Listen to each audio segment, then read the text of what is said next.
Everyone, welcome back to the How to Podcast series. You know, the place where we talk about podcasting with amazing podcasters. And as I look on my screen, I've got Rich here with me, and it looks like he took over a small carnival, and he got rid of all the kids. I don't know where you put them, but you look like you got a great festive place behind you, Rich. Glad to have you here on the podcast. Welcome, welcome. Oh, thanks. I should have zoomed out so you could see all of it. I used to do my show in a studio, and the entire set was, I don't know, 30 by 20 or something like that. It was a pretty big set. But it was basically a circus, is what it was, but without the live animals and screaming children. Sounds like podcasting. Yeah. Kind of. Yes. In a roundabout way. Yes, this is It's a true. big circus. Yeah, right? yeah. It is always an adventure.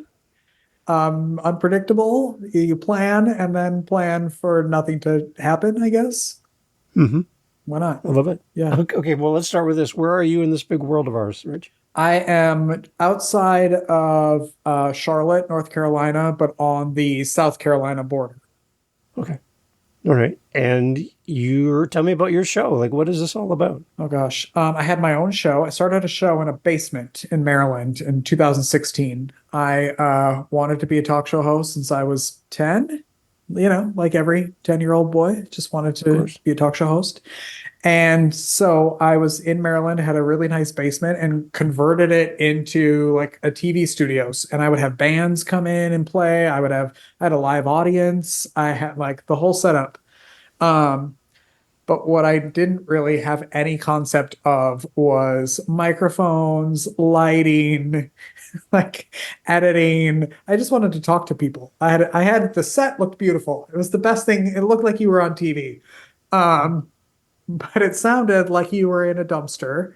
And it also kind of looked like it too, because there were no lights.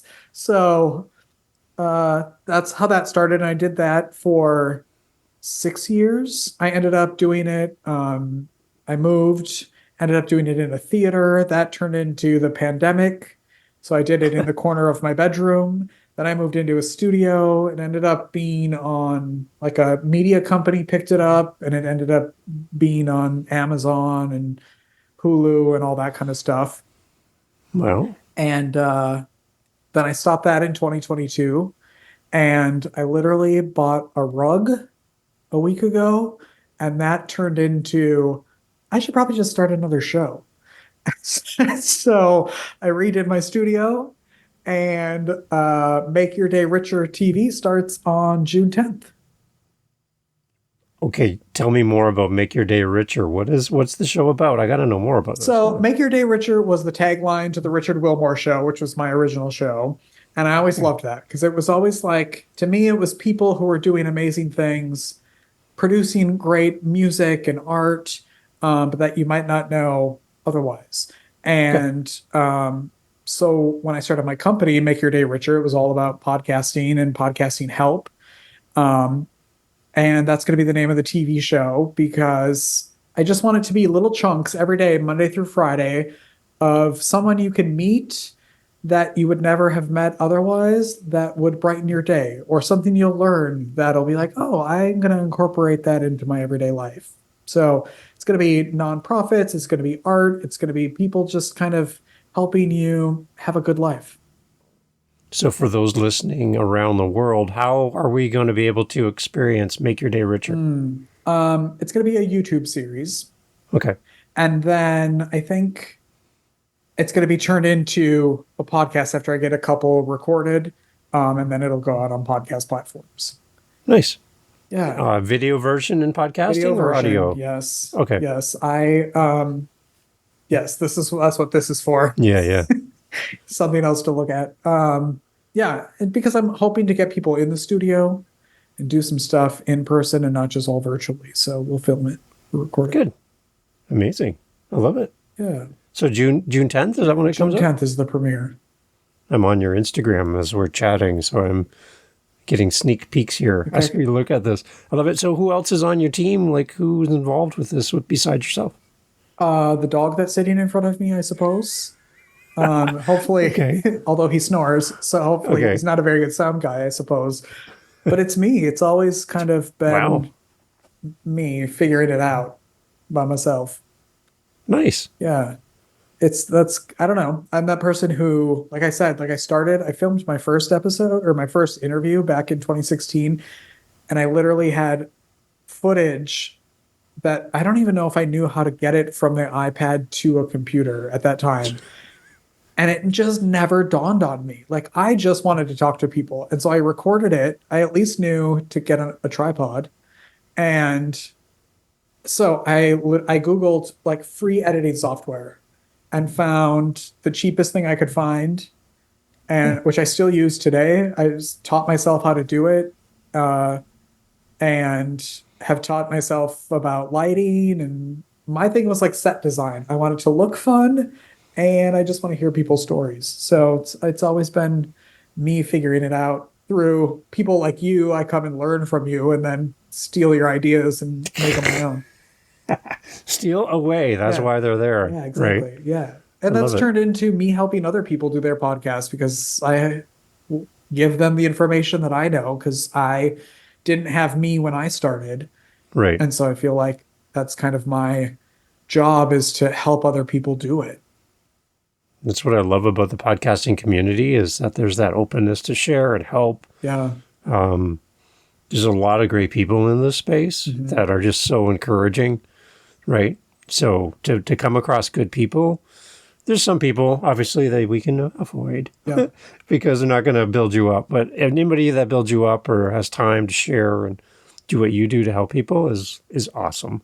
So tell me a little bit more about the audio and video editing and stuff that you do now. Who are you helping? I have a couple podcasts that I work for that I help them record, and then I take it and edit and do like the graphics and everything and distribute them. So I always tell people, like, if you're expecting a feature film, that's not me. But if you're expecting like some good, decent, cutting out all the crap Mhm. and the oopsies, that's me. So it's fun. I'm not like, it's something that I love watching what it starts at to like what it ends up as. So I kind of love all of that in that podcast world of like, I don't even know what to do. I don't even know what I would talk about. That's always funny to me. I'm like, well, maybe you shouldn't have a podcast then if you don't know what you're going to talk about, or just start Right. one and start talking, and see what comes out of it. But that's, yeah, that's the it's really more video than audio. I just started a new season of a podcast with someone, and she's doing live coaching. She's a business and life coach. And so she's bringing on people to do live coaching sessions with, and we're doing that audio only just to give them some privacy and to help them relax a little bit. So that's been interesting. I've never actually had to just listen to something I'm editing. It's usually video. Mm. So it's been a little bit of a concentration exercise because you're not watching anything, you're just listening while you're Yeah. trying to figure it out. So Amazing. What's your long-term hopes for Make Your Day Richer? What are your plans? on the business side, I hope to have a really good roster of shows and guests. And so they can always be working with each other and building the guest, building both of those lists. But so when someone comes to me and says, I have this really great idea or I have a really great product, I know exactly who to bring them to and to help people make the best product they can. It's so hard when you're trying to do a podcast by yourself and trying to do it all, plus coordinate schedules and find good people to Yeah. be a guest on your podcast. Mm. So I'm hoping that I can do both sides of that. Find really good shows, have a good roster of really good shows that I'm proud to put people on, and then the same way where I just have great people who are really good guests for those shows, so everybody wins. Any tools that you're using for guesting and finding shows? A lot of groups, a lot of websites, and it's also like out while I'm networking. Like I was at a networking event today and met someone, and I was like, I need your information because I think you'd be a really good guest for something else. So that's like even in person stuff where I'm like, okay, I met you. Maybe it's not You don't need my business, but what you have is something that someone else could benefit from. Yeah. I just tried signing up with Podmatch this week, and I've already had 5 people reach out. Oh, wow. I'm like, well, that's great. That worked really well. And then there's people that I've interviewed in the past that are already on that platform. So it's kind of interesting to have that kind of like a dating app, basically for podcasters kind of thing. So, Are you on Matchmaker? no, I haven't tried that one yet. Okay, it's like the same thing, but it's called Matchmaker, and so that feels very dating service just by the name of it. Yeah. But that's also same thing, which I've had pretty good success at with that as well, both on the guest and the show side. So people listening to this in your area that would be interested in coming on, who would you like to have on your show? I'm always drawn to creatives. So I think, like Brad Pitt can make a really bad movie and go on every show to talk about it, regardless of the quality. And there are people out there like making really great music, writing really good books, making films, and they have nowhere to talk about it. And so I'm always drawn to those people and nonprofits. I always have a soft spot in my heart for people who are working really hard for no money. Yeah. Maybe because I can relate.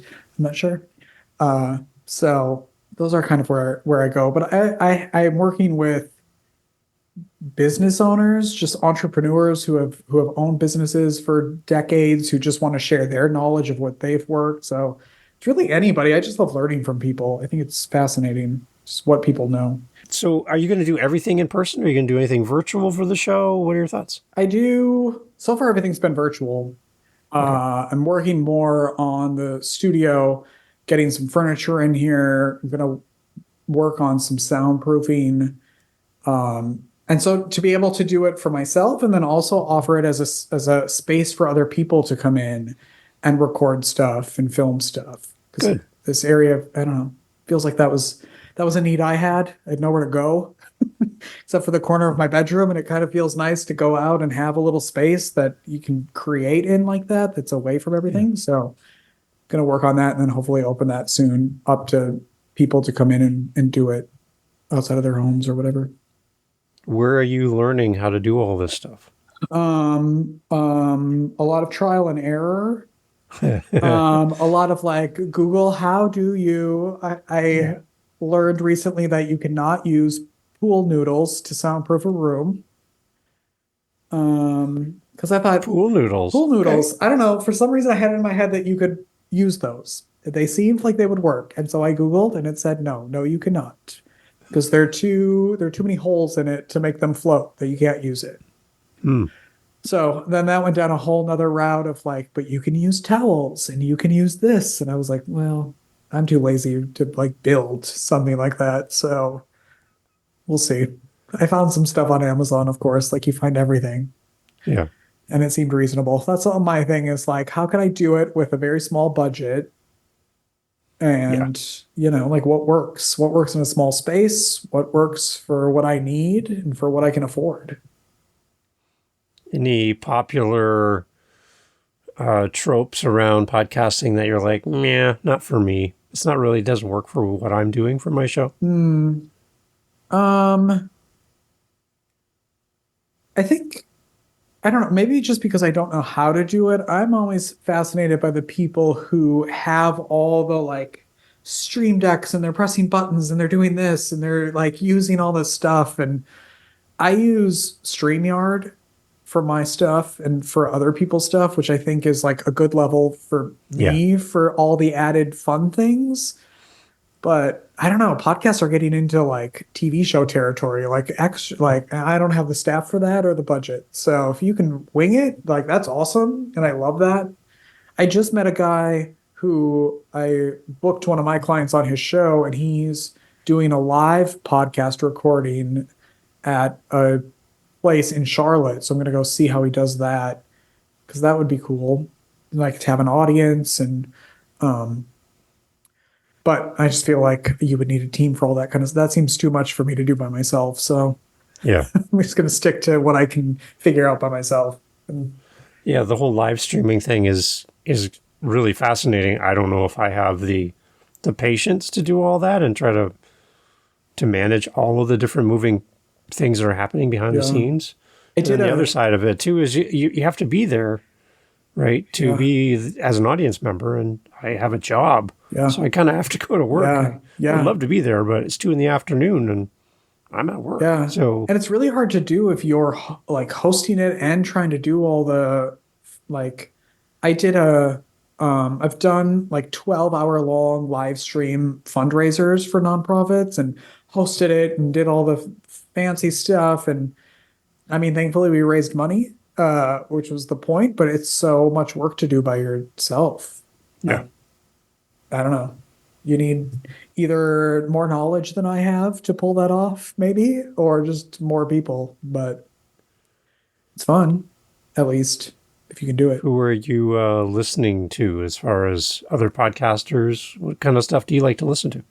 I went through a whole phase when I worked for a nonprofit. That's all I was listening to, or like nonprofit, like learning, because that's what I love to do. But I also love to hear other people's stories and figure out what other people are doing in their lives. I listen to the Handsome Pod. Have you ever listened to that Handsome Pod with it's a group of 3 comedians, which is, I think it's really funny. I listen to Chelsea Handler's podcast. Yeah.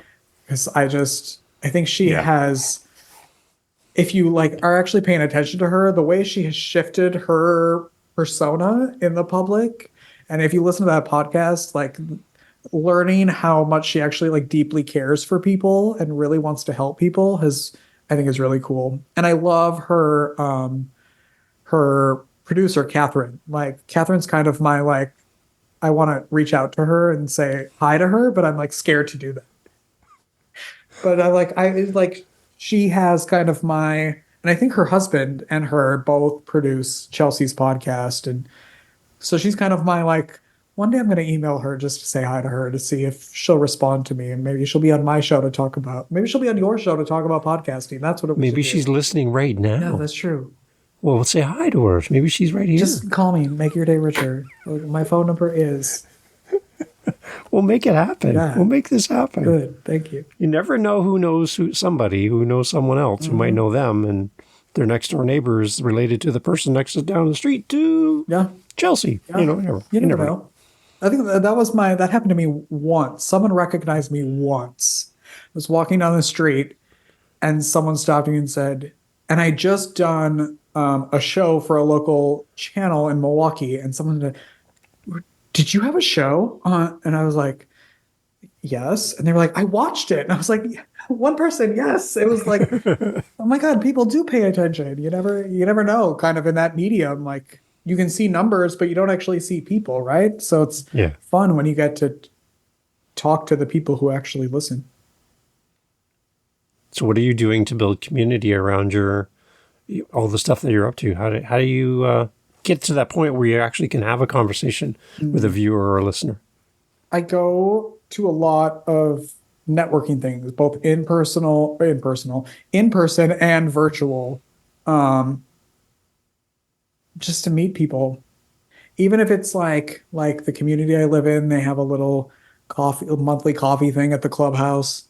And so I go there just to say hi to them. And now the HOA might start a podcast because I went to the meeting and they were like, oh my God, that's a brilliant idea. We have so many business owners here. And I was like, yes, I know how to do that. So it's always one of those things where like, you just don't know who you're going to meet and how that's going to change your day.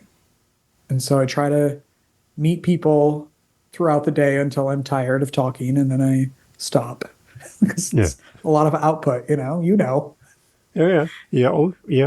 What about like raising money with your podcast? Any thoughts around that? Yeah, I have always sucked at that. I had, when I had my old show, I had an entire sponsor catalog packet that I spent way too much time probably creating. And then I was kind of afraid to put it out there. Like I spent a lot of time with my life coach talking about the like, okay, I have this product and I love it and I think it's really good. But like, how do I was afraid of someone like giving me money for something that I'm doing and having fun with. And so I was like, well, how do I know that I'm giving them value? And so that was a lot of work to figure out like, well, it's not about guaranteeing them money. It's, it's what can you give them? Is it placement on all your social media or your website, or like telling them what they're getting so there isn't that an expectation out there that isn't real, or that, you're giving them like something that like tell them what you're giving them. Yeah. And so I've been working on that for the new show, because like I said, I wasn't really planning on doing a show until I got a rug. So now, like, this is how my life works: is I buy a rug and a whole thing splatters out of it. So, There you go. but it's fun. That's what like makes me excited. And then I was like, the last show I did was one day a week. And this one, I'm like, you know what? I'm going to do it every day. 15 minutes every day. It's going to make me a better podcaster. It's going to give me, I can play around more. I can figure out stuff. It gives me content. So I did it, put out the call for guests. I've got almost a month worth of guests already. Nice. And really being more particular about who's coming on, doing more research on them, and making sure they align with what I want to do. Yeah. Because there are a lot Are you going to be batch recording too, like getting ahead of yourself a little bit? So we're doing every day at the same time, and then if you can't make that, we can record outside of that. So I've been doing that now, and have one or two every day leading up to the premiere, which then gives me a little comfort, soft spot, and then also I can go on vacation and still have new shows. Yeah. Talk about the premiere. Like, what are you doing to launch the show? Great question. I really want to try. So I'm only doing YouTube this time, and then podcast platforms, and then I really want to try with this one, like diving into TikTok and figuring out like what that can do. I'm on it, but I'm not really using it. And the same thing with Instagram. I think those are two, like, I don't know. There's something I got kicked off Facebook like a couple months ago for no reason, and couldn't go on for like a month. And That's nice. yeah, like someone apparently reported a video that I had made like 5 years ago for my show, using a song that someone wrote for me. Like, it was my song, my theme song. And I got kicked off. And I run social media for businesses. And so I couldn't post on any of those. So I couldn't work because I couldn't get on Facebook. And so I was like, okay, well, I'm going to go away from Facebook as much as possible. I think Facebook has taken on a world that it never really started out to be. Yeah. And TikTok has also changed, I think, courses of like, it's gone from weird dances to actually like building communities and finding people. And I find a lot of podcast help on there, and people just like content, like good content creators. So I want to try utilizing that more, to build a community that way. Yeah. So Good. I'm also awful at promoting myself. So, because I do it and then I'm like, well, I did it. Now I like on to the next, and not really like living in that moment and figuring out how I'm going to promote my own stuff. Good. Yeah, like any kind of countdowns or stuff that you can see like on your Instagram. You got your on air and your TikTok posted there to Instagram. So yeah, any of that kind of stuff is nice for people to kind of follow the journey of the show being created. Yeah. Because then they bought into the whole process, right? And they're ready for you when it launches. Yeah, I'm figuring out the schedule for that first week. So I'm gonna kind of do like the TV guide of like, these are all the guests for the week, and start promoting each person for that week once I figure that out.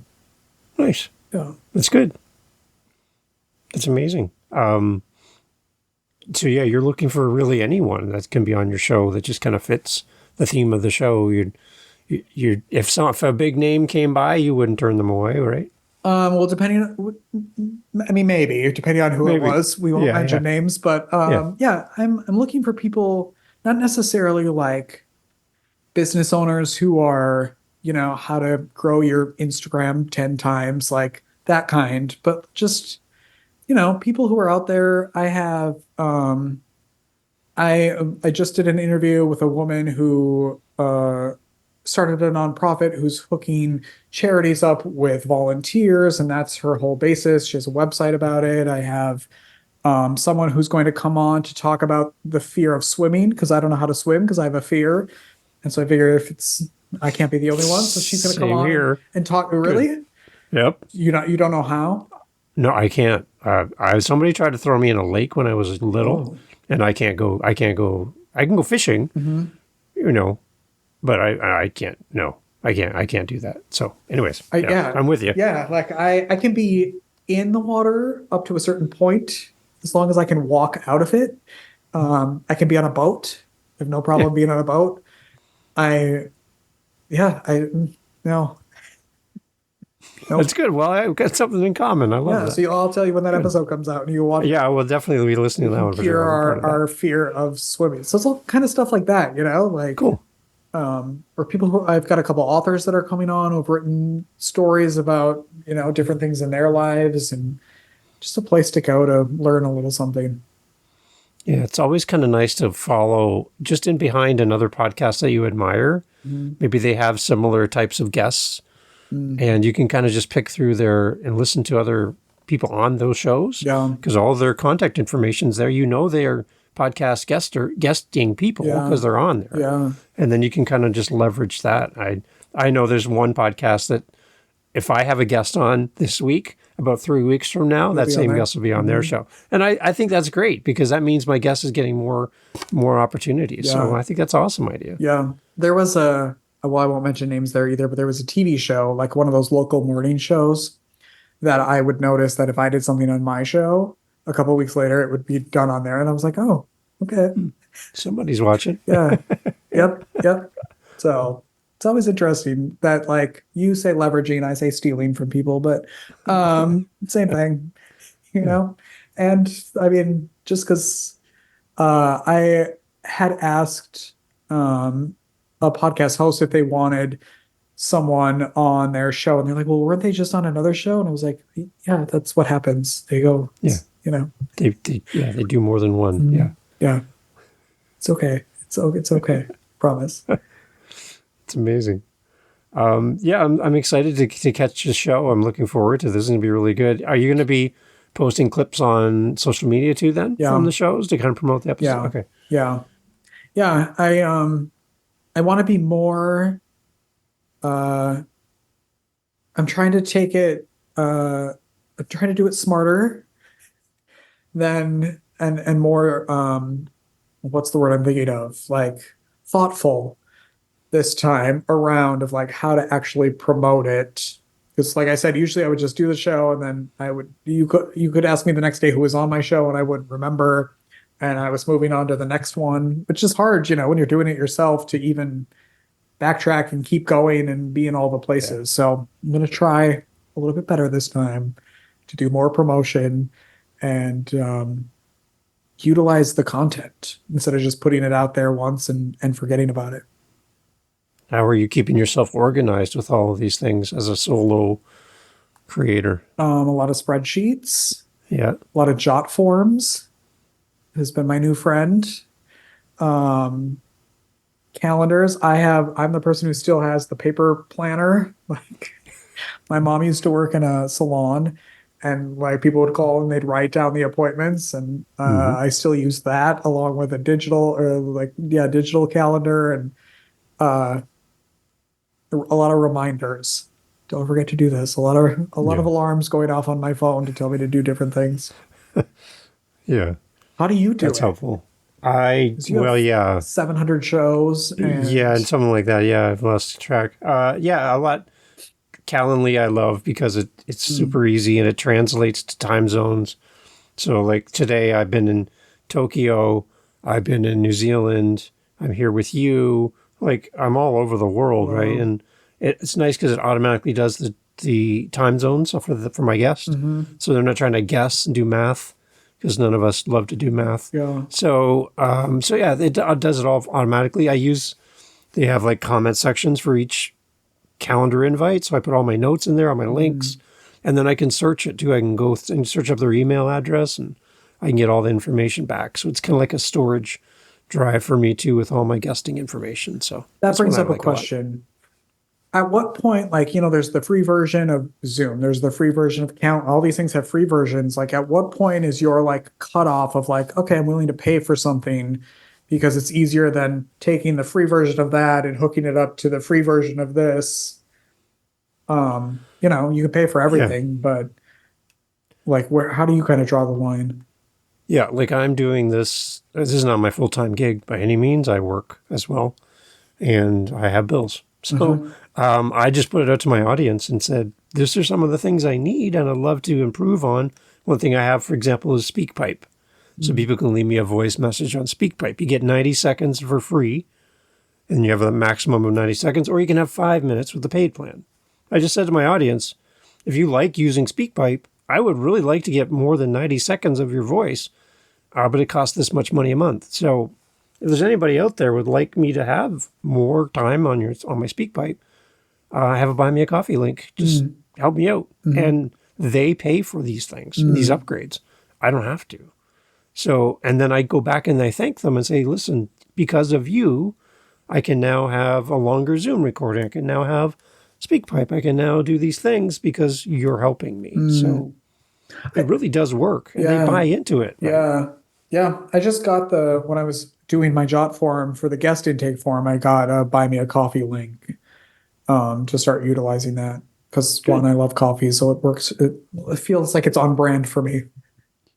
So you can even bake that into your content somewhere too, right? Today's coffee was donated by person A, and their question for my guest is this. You know, that kind of thing. They can get their voice onto the show or their name on the show, and you can give a little shout out to them, and it tells everybody else that, hey, I can be on the show if I donated coffee. Yeah. So for you, I would ask you to send me your link for your Buy Me a Coffee, because the people in my audience are very generous, and I like to then take that money and reimburse and reinvest it into other podcasters. So please send me your link, and we'll put that link in the show notes as well for this, so people can help support you. For somebody who's dedicated to supporting charities, I would love to be part of that and donate to you to kind of encourage you with that. I have one person on my show, and they're like, I have a job. I don't want to make money with my podcast. I don't see the need for a Buy Me a Coffee. And I said, well, just a second. What if that's an engagement play for your audience, right? You have SpeakPipe, maybe. They can leave you a voice message. That's nice. They can send you an email.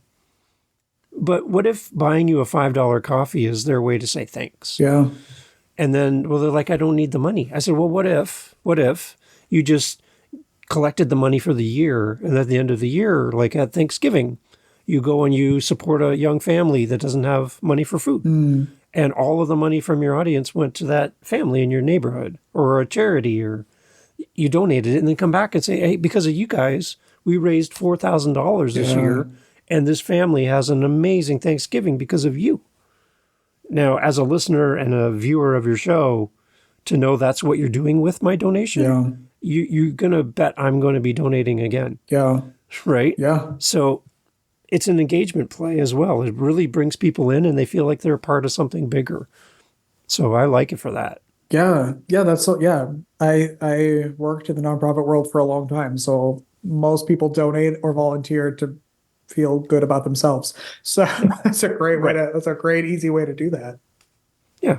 You can bake it into your content or on your social media or whatever. Just make it available to people. Yeah. I don't talk about it a lot, like asking for it, but I make it available. And people are using it. And I just got an email about 2 weeks ago from Buy Me a Coffee. They're like, congratulations. I'm like, for what? They're like, you're in the top 2% of donations to Buy Me a Coffee. So I'm like, great. Do you want to come on my show? Like, that's what my first thing, come on my show, Buy Me a Coffee. I'd like to talk to you. But again, it's amazing to see how generous people will be when they really identify with what you do and want to be a part of it. Yeah. You have to give them a way to do it. Otherwise, they're not going to do it. Yeah. And there's basically a line that I like to repeat to everybody is, you don't have the things you want because you don't ask. Yeah. Really.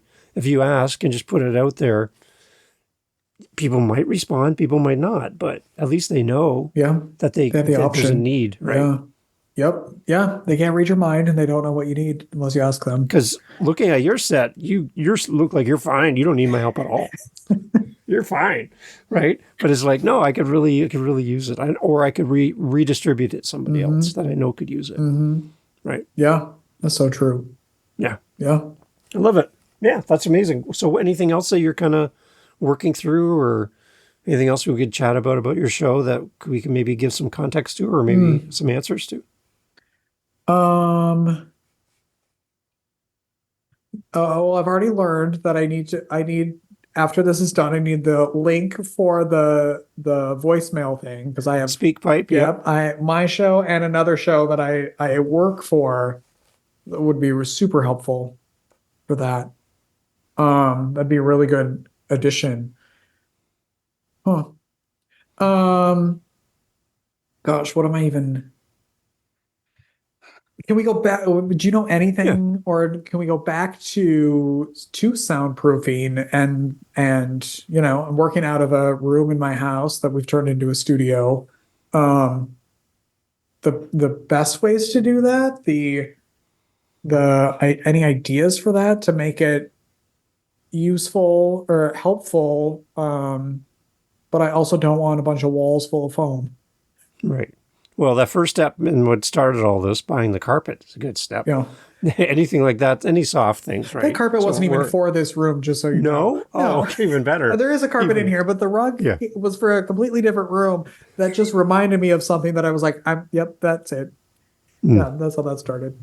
Yeah. But anything soft, like I'm in a basement, lower level of my house.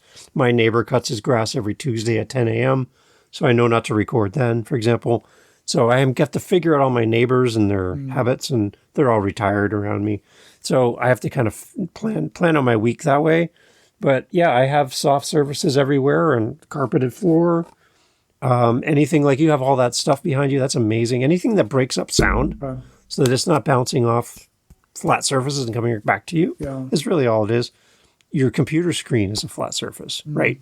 The wall behind your computer is a flat surface. So anything you can do to soften up the space is going to help. It just, if you go into an empty house for like an open house or with your real estate agent, you walk in there and it just feels like, it's like cavernous. Yeah. It's like you clap your hands and it's just like, it just feels so empty. Yeah. If that's how your room feels when you're recording, that's going to come through your mic. Okay. So you just want any of that nice warm feeling. Anything soft is going to be helpful, and it doesn't have to be on camera. Yeah. You can even have it on your desktop if you're recording and you're not on camera, for example, underneath your keyboard, underneath your monitor, any kind of soft, like a towel or anything like that, off camera that are not seen. It's going to help a little bit. Yeah. Cool. Yeah, I'm thinking about as I'm getting ready to open it up to people to come in. I've ordered some giant tension rods that I'm going to put around the entire thing to hang up different backgrounds and curtains so people can use it flexibly. Is that a word? As they want. So their, vibe can change in here to kind of, but I suppose that will also help then with sound. The curtains will help for sure. Yeah. Okay. Yeah. And then just mic placement is always important, right? So the further you're away from the mic, the more room gets into the microphone. The closer you are, the less room because your proximity to the microphone is always good. So those are all little helpful things that happen over time. And it depends on your voice, depends on your mic, depends on all those things. Yeah. There's a lot of depends in that sentence, but. And probably not having a snoring dog underneath your microphone. Maybe not the best idea. My two dogs are outside right now, and they're probably going to start barking anytime. But yeah, that's always good. Doorbells going off, that's not a good sign. No. So, yeah. No, it's so true. That's the beauty of working from home, right? I love it. Yeah. I love it. Well, I'm excited for your show. I'm excited to hear what's going to happen with this. And it sounds like you're really you're excited as well, and you got some great plans ahead for yourself. As far as going on podcast yourself, are you going out to promote your show by being a guest as well?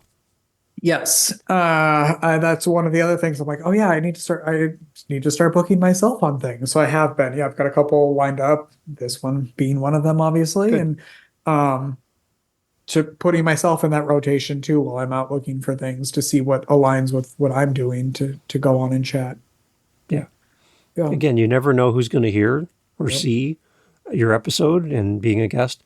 The one thing I would suggest I've been suggesting to all my guests is to have a YouTube channel. Mm-hmm. Some of my guests are authors. They have never thought about having a YouTube channel, but I said, create a YouTube channel, brand it to your book or brand it to your show or whatever, but then create a playlist. Yeah. And every time you're on a podcast as a guest and there's an episode released on YouTube, put it in the playlist. Yep.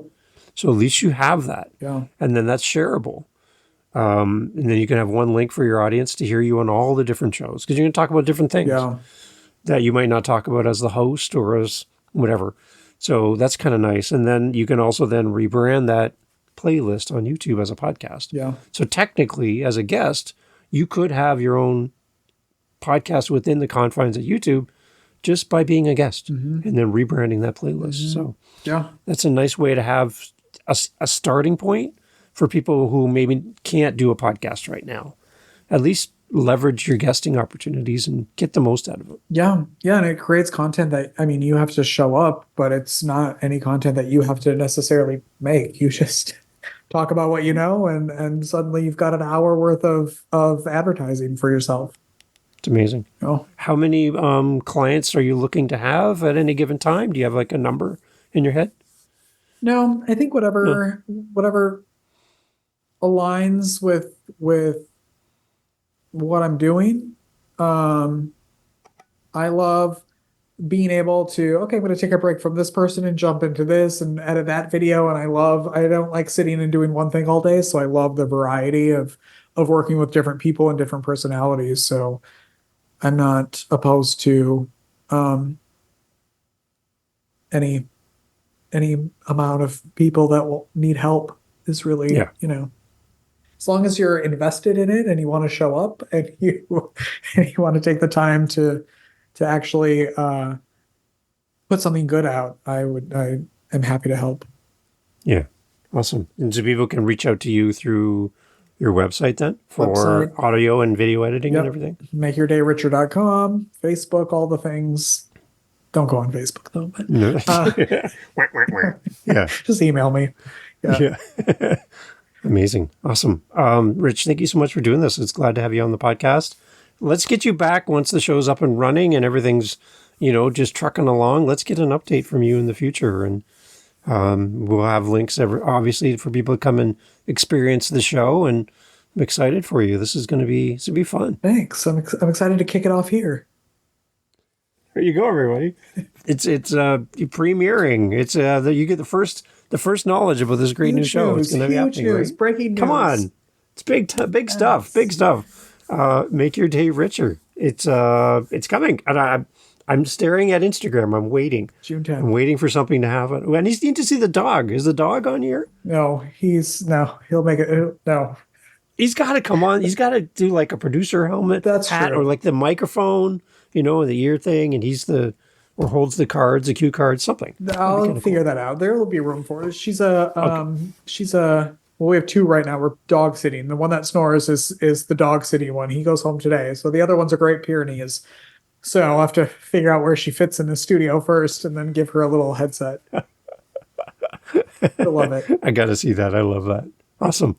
That's great, Rich. Thank you so much for doing this. Thanks for making time for us. And again, your background is just amazing. I love that. So welcome to the circus, the carnival. Welcome to the circus. Everybody, all the information's like always in the show notes. Go and check out Rich's show. Again, June 10th, everyone. Come on. Put that on your calendar. Go make your day sure richer. You go and check it, right? Yeah. You want to be rich. You want to fill your life with riches, and Rich is here to help you do that. So Rich, thank you so much for doing this. Thank you.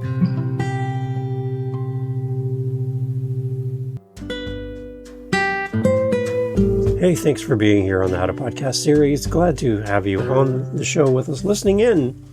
I hope they're finding value in the podcast. I hope you're finding something that helps you with your show. helps you with the tools and the information from these amazing guest co-hosts through our daily Daves and these solo episodes. The variety of what we're doing here on the podcast is all designed for you so that you can get the tools you need to create your podcast and keep going with your show. That's why we're here. That's why I'm doing this. And I'm glad you're here finding value in this. If you would like to do a little bit more than just be a listener, if you want to do community with podcasters, we have a thing called our Meetup on meetup.com. You can come find us, and there'll be a link on our website at howtopodcast.ca, and you can come and join in on our Meetup. Instead of just being a listener, you could actually participate and come in and join other podcasters, just like you, at your stage, at your level, where you're at right now. And then other podcasters who are maybe a little further down the road, who can learn from you and you can learn from them. And we host these meetups on a regular basis. Again, go to howtopodcast.ca and you'll find all the information there. We'd love for you to come join us at our next meetup. The only thing we need at our next meetup is you. You're the only thing missing from all of this. So consider joining our meetups. Again, they're totally free on a regular basis, all through howtopodcast.ca. And I'd love to hear more from you about your podcast as well. There's a SpeakPipe link on howtopodcast.ca. Leave a message. I'd love to hear about you and your show and how we can work together to get your message into the world. Thank you for being here. Thank you for listening.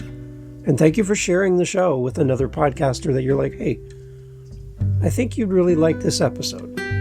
Go ahead, share the episode, and let's get more podcasters on the mic. Thanks for listening.